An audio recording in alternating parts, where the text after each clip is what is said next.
St. Paul is the cathedral of its namesake. The town is named St. Paul, and we talk in the Midwest. They talk about the Twin Cities, St. Paul and Minneapolis, fairly close to each other, two great cities of Minnesota.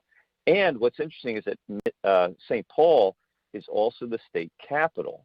And what's interesting about St. Paul is it has one of our finest state capitals, all out of marble, beautiful, right around that time.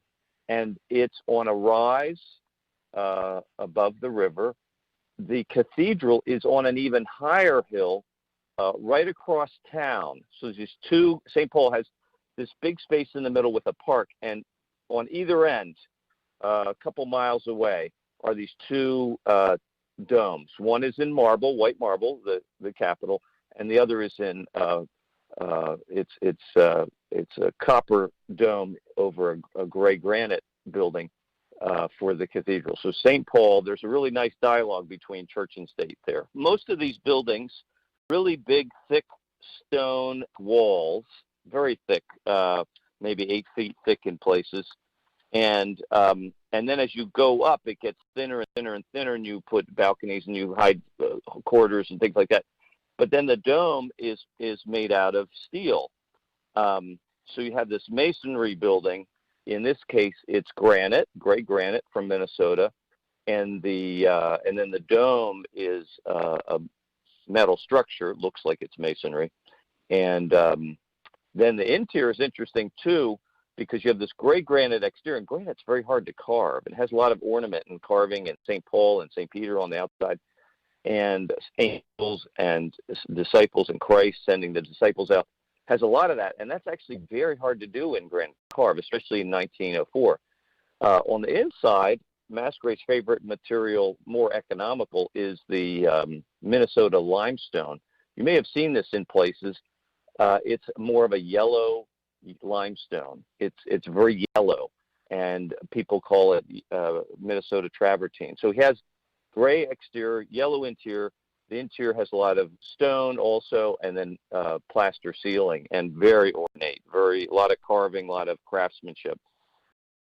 The baldacchino is 4 columns that hold up a roof or a canopy over the altar, and it's an ancient form. We see it in the ancient churches in Rome and in other places, and the earliest cathedrals like St. John Lateran or St. Peter's, built by Constantine and others, would have had this. So you have the altar, you have columns over it, so it's kind of a canopy, it's kind of a shrine within the shrine, or a shrine within the church that says, this is the holy place.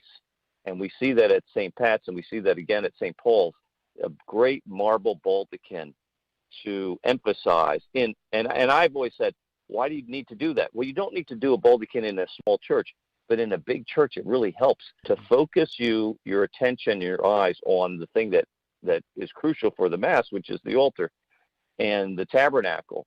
And so there's a fantastic baldacchino here out of bronze and black marble, and a sketch by Masquerade, but completed by his buddy who designed Grand Central Station, Warren Wetmore.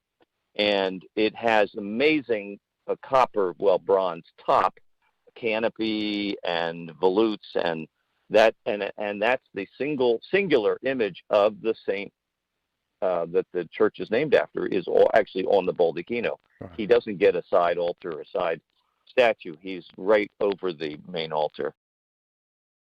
So I've always been an admirer of St. Paul, the cathedral. I've been there many times. I have friends there. I've done some work in the region. And I was totally floored when the rector, Father Johnson, called me and asked me to help them with their restoration and renovation of the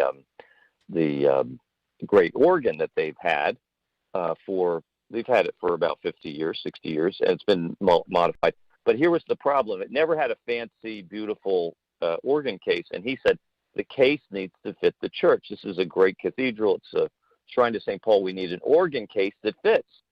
And so he asked me to help him do that. Well, I did some research, and guess what? Masquerade had done a sketch of the back wall showing an organ case. And I based our design on that, of course. But there's a problem. Between the time that Masquerade did his sketch and today, people had fallen in love with the rose window over the front door. And Masquerade's originally designed, like most French cathedrals, the organ blocks the rose window. So he said, Duncan, the problem is we can't do that. We've got to preserve the rose window. So we came up with a design that kept Masquerade's idea, but modified it in a big way in the center so that the rose would still be there. In St. Paul, wanting to unify all the Catholics who are coming from all these different backgrounds, a lot of Irish, German, Slavs, Italians, French Canadians, they want to unify them. So they actually have in the ambulatory, we've talked about that before at St. Pat's and other places, Richmond, having side altars in the ambulatory to each of these saints in honor of these different ethnic groups. So you have an Italian chapel, you have St. Therese, which is French and missionary, you have the Slavs, and that's really neat. I think that's a very nice American solution. We don't need that in other countries, but we're such a melting pot of people from all over the world, and we want to honor those ethnic groups and bring their saints into the church.